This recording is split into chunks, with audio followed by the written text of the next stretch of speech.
कि वंदे मातरम सिर्फ अतीत की ललकार नहीं, ये वर्तमान की जिम्मेदारी है, ये आत्म मंथन की घड़ी है। यही समय है कि हम वंदे मातरम को सिर्फ नारा नहीं, नीति और जिम्मेदारी बनाए। अटल बिहारी वाजपेयी जी राजधर्म निभा रहे थे। देश में सब धर्मों को एक साथ लाना, सबके जज्बात का एहसास करना ही सबसे बड़ा राष्ट्रवाद है। आज हमें वंदे मातरम के असली भाव को समझना जरूरी है। यह गीत तो देश के जल, जंगल, जमीन, हरियाली और निर्मल हवा की वंदना को समर्पित है। यह भारत की जन जन की मंगल कामना करता है कि भारत का हर नागरिक स्वस्थ रहे, सुरक्षित रहे और सम्मान के साथ जी सके। सुजलाम सुफलाम का अर्थ है, सुनिए, ऐसा देश जहां स्वच्छ और पर्याप्त जल हो, जहां नदियां जिंदा हो, बहती हो, जीवन देती हो। धन्यवाद अध्यक्ष महोदया। आज हमारे राष्ट्रगीत के 150 वर्ष पूरे होने पर हो रही महत्वपूर्ण चर्चा में गर्व के साथ एक भारतीय होने के नाते मैं अपने विचार रखना चाहती हूँ। सदन में इतिहास को तोड़ मरोड़ कर पेश करके फिर से मुस्लिम तुष्टीकरण के नाम पर भारतीय मुसलमानों को कटघरे में खड़े करने की कोशिश की जा रही है। लेकिन मैं सदन में बताना चाहूँगी कि हम भारतीय मुसलमान जिन्ना के आह्वान को ठुकराकर अपने इस प्यारे वतन की मिट्टी के साथ मजबूती से जुड़े रहे। हमने महात्मा गांधी, बाबा साहब डॉक्टर भीमराव अंबेडकर, रविंद्रनाथ टैगोर जी, सुभाष चंद्र बोस जी, मौलाना अबुल कलाम आज़ाद, अशफाक उल्लाह खां साहब के विचारों को अपनाया। हम भारतीय मुसलमान इंडियंस बाय चॉइस हैं, बाय चांस नहीं। वंदे मातरम के किन छंदों को राष्ट्रगीत के तौर पर अपनाया जाए, यह फैसला सर रविंद्रनाथ टैगोर और सुभाष चंद्र बोस जी जैसे नेताओं के परामर्श के बाद हुआ। क्या अब हम उन महान नायकों की समझ पर प्रश्न चिन्ह उठाएंगे, उन्हें देश को बांटने वाला और तुष्टीकरण करने वाला कहने का पाप करेंगे? उन महान हस्तियों ने वंदे मातरम के उन छंदों को अपनाया जिन्होंने देश के हर वर्ग, हर धर्म के मानने वालों को एक सूत्र में पिरोने का काम किया। और मैं एक घटना आप लोगों के सामने रखना चाहती हूँ। वर्ष 1998 में उत्तर प्रदेश सरकार के मंत्री रविंदर शुक्ला जी ने स्कूलों में राष्ट्रगीत को गाना अनिवार्य कर दिया था। लेकिन तब के तत्कालीन प्रधानमंत्री अटल बिहारी वाजपेयी जी ने, जो उस समय लखनऊ के दौरे पर थे, उत्तर प्रदेश सरकार के इस फैसले पर नाराजगी जताई और यूपी सरकार ने राष्ट्रगीत को अनिवार्य करने वाले मंत्री को बर्खास्त कर दिया था। अब मैं सत्ता पक्ष से सवाल करना चाहूंगी।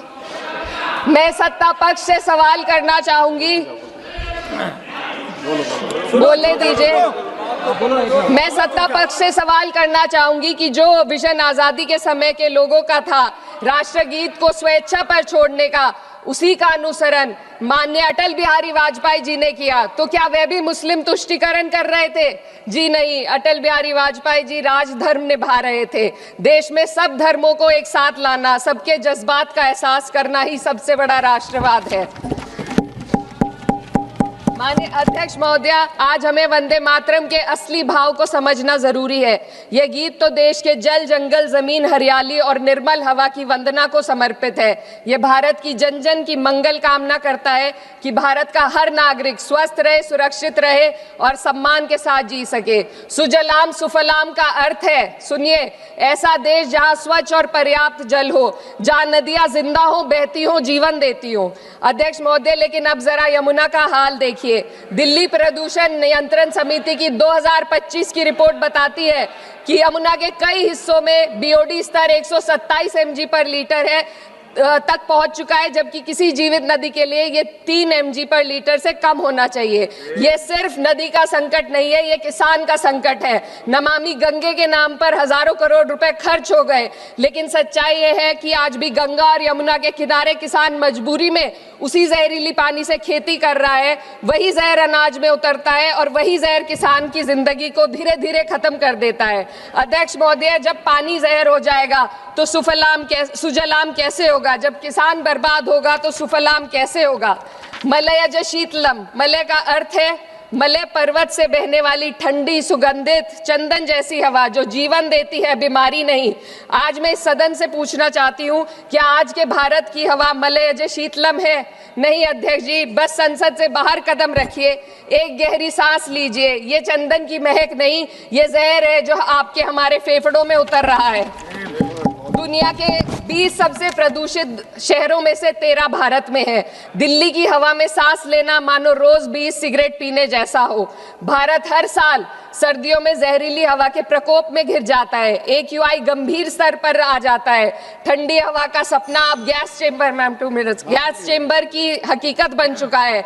हम वो देश हैं जहां सरकार प्रकृति पर बने गीत का मान मर्दन तो करती है, पर उसी प्रकृति, जंगल, हवा, पेड़ को बचाने वाले कानूनों को धीरे धीरे खुद ही खत्म कर रही है। ये है आज के हमारे मलयज शीतलम की अफसोसजनक सच्चाई। अगर हम हवा को साफ नहीं कर पाए तो न सुजलाम बचेगा न सुफलाम बचेगा। माननीय अध्यक्ष महोदया, सस्य श्यामलम का अर्थ है ऐसा देश जहां उपजाऊ जमीन हो, जहां खेत फसल से भरे हो और किसान कर्ज और निराशा में न डूबा हो।